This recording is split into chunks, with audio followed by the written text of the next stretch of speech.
Most of us go through life like death is a distant concept, something we'll worry about later.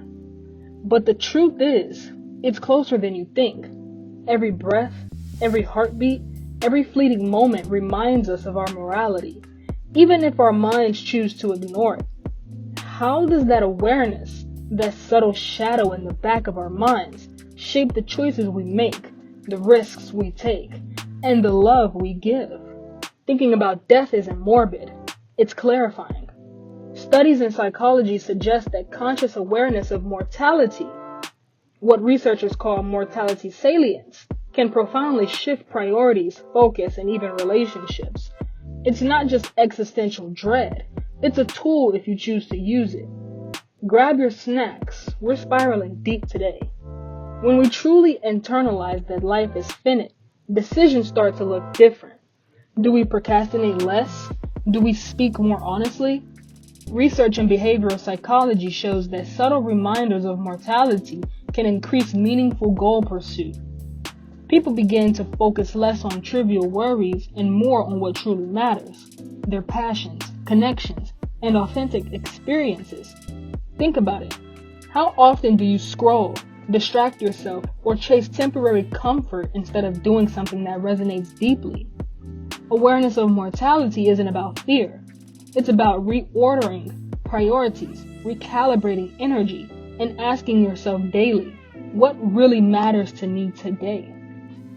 Neuroscience reveals that contemplating mortality triggers the prefrontal cortex, the part of your brain responsible for planning, problem solving, and emotional regulation. When mortality is salient, your brain starts weighing long-term meaning over short-term comfort.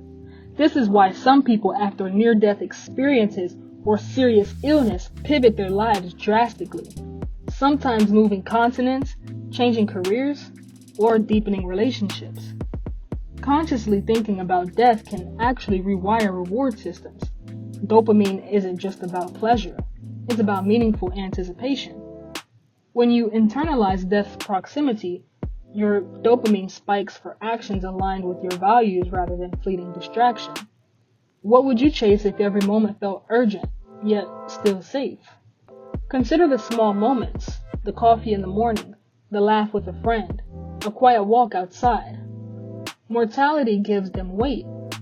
Philosophers from Seneca to Montaigne have argued that understanding the fragility of life allows for deeper gratitude, sharper clarity, and less attachment to trivialities.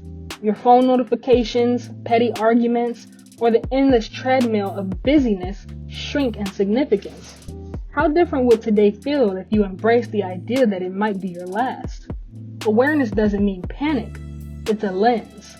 Every mundane interaction becomes layered, richer, and strangely liberating. Can you notice that depth now, before a crisis forces your hand?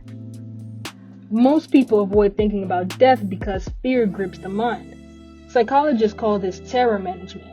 We construct beliefs, routines, and distractions to keep a thought distant. But avoidance often leads to shallow living. Confronting mortality isn't about doom, it's about clarity. Experiments show that people who practice conscious reflection on death tend to live with more courage, empathy, and intention. Ask yourself, which fears are controlling your life right now? Which small, daily risk could lead to immense personal growth if you dare to act? Embracing death intellectually is only the start. It's the integration into daily action that transforms. When we recognize life's impermanence, questions of legacy emerge. What imprint will you leave? How will your presence be remembered? Not by fame or wealth, but by the subtle changes you make in others' lives. From positive psychology studies, people who consider their legacy often experience increased life satisfaction, higher resilience, and richer social connections. This is where philosophy meets practical psychology. Conscious awareness of mortality motivates reflection on values, actions, and relationships. Could today's choices ripple decades into the future? How does your words, gestures, and decisions contribute to a life worth remembering? You don't have to become morbid or obsessed with death to live intentionally. Simple exercises, journaling about your priorities, meditating on impermanence, or asking yourself, if I could do only 3 things today, what would they be? Can reorient your consciousness. Neuroscientific studies show that repeated reflection on mortality can reduce anxiety, increase focus, and elevate overall well-being. So what can you do differently today knowing your time is limited? Is there a conversation you've been avoiding? A project you've been delaying? A moment of joy you've been missing? Death doesn't rob life.